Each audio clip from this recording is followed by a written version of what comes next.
लेकिन हुकूमत जो बताती है कि माली हालात बेहतर हुए हैं, ये करंट इकोनॉमिक स्टेट को तो वीक ही परसीव कर रहे हैं, 3 में से 2 पाकिस्तानी। हाँ सही तो है। इसका मतलब है गवर्नमेंट जो भी बताने की कोशिश कर रही है, लोग उसको बाय नहीं कर रहे, यकीन नहीं कर रहे। नहीं, ऐसे नहीं है।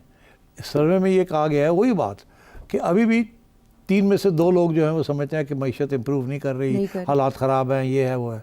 मगर उनका ये कहना है सर्वे वालों का कि अभी तो 3 में से 2 हैं ना, पहले 3 में से 2.5 थे।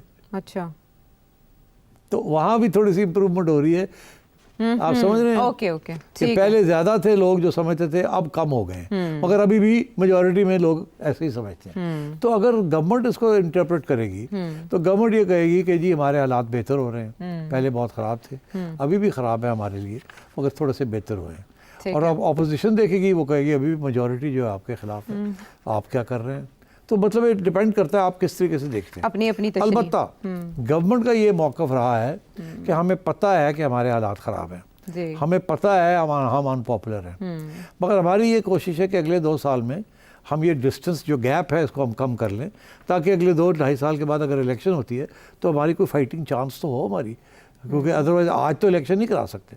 तो यही उनकी कोशिश है कि ये जो 3 में से 2 हमारे ख़िलाफ़ हैं, ये साल 1.5-2 साल के बाद 1.5 रह जाएंगे।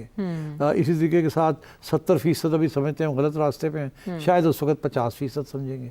तो इलेक्शन में एक पॉइंट ऑफ व्यू पेश किया जा सकता है और अपने आप को बचाया जा सकता है। अच्छा। तो गवर्नमेंट की यही कोशिश है कि किसी तरीके के साथ अगले 2 साल काट लें हम, और आहिस्ता आहिस्ता जो इक्वेशन है उसको थोड़ा ठीक करते जाएं, और फिर आखिरी स्टेज के ऊपर हमें कोई ऐसे काम करें जिससे आवाम को के दिल जीत लें। और फिर अगर इमरान खान जैसे लोग बाहर भी आते हैं और इलेक्शन लड़ते भी हैं तो हमें रिक्शे करने की इतनी ज़रूरत नहीं पड़ेगी। हम on our own will be able to put up a good fight.